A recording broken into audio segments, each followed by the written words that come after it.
Terima kasih Husma Furniture. Selamat Hari Raya Aidilfitri. Maaf zahir dan batin. Hai guys, Assalamualaikum. Hari ini kita nak menyantuni pelajar Tahfiz Ar-Rahman. Memang setiap tahun kita akan bagi duit raya dekat mereka. Sebab Ustaz Hidayat ni adalah Ustaz yang mengajar anak-anak ke Usnah mengaji, daripada Syamil kecil sampailah ke besar.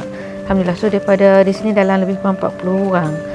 Daripada dulu kecil lah dah besar dah kawasan Ustaz. Jom kita masuk tengok belajar.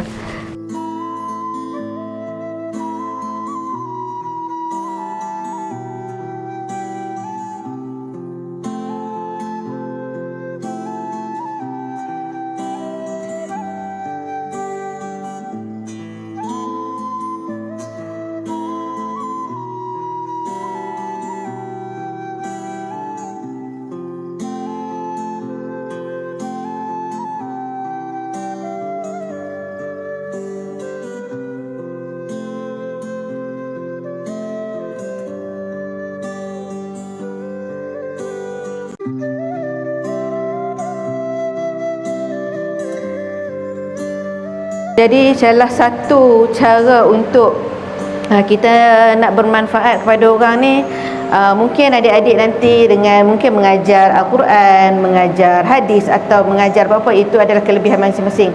Tapi di Husna Furniture, saya betulkan niat saya, kenapa saya nak berjaya, kenapa saya nak menjadi usahawan yang kaya berjaya.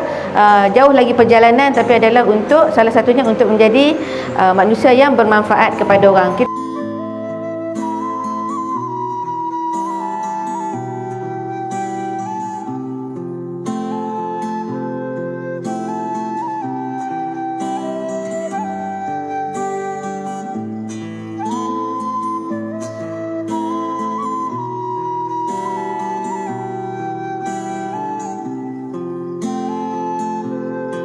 Pala,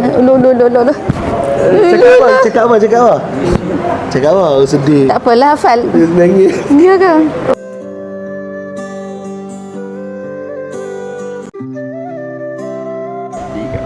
Assalamualaikum warahmatullahi wabarakatuh.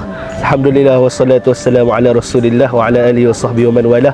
Alhamdulillah, pada hari ini Madrasah Ar-Rahman kami didatangi founder Husma Furniture dan Kak Asno dan Abang Salimin yang sudi hadir memberi duit raya kepada anak-anak Madrasah Ar-Rahman. Alhamdulillah tuan-tuan, inilah di antara sebab yang mana kita kena support syarikat Bumi Putra. Sebab apa tuan-tuan? Sebab mereka memberi manfaat kembali kepada umat, insya-Allah. Jadi tuan-tuan muslimin muslimat, jom sama-sama kita support Husma Furniture, insya-Allah.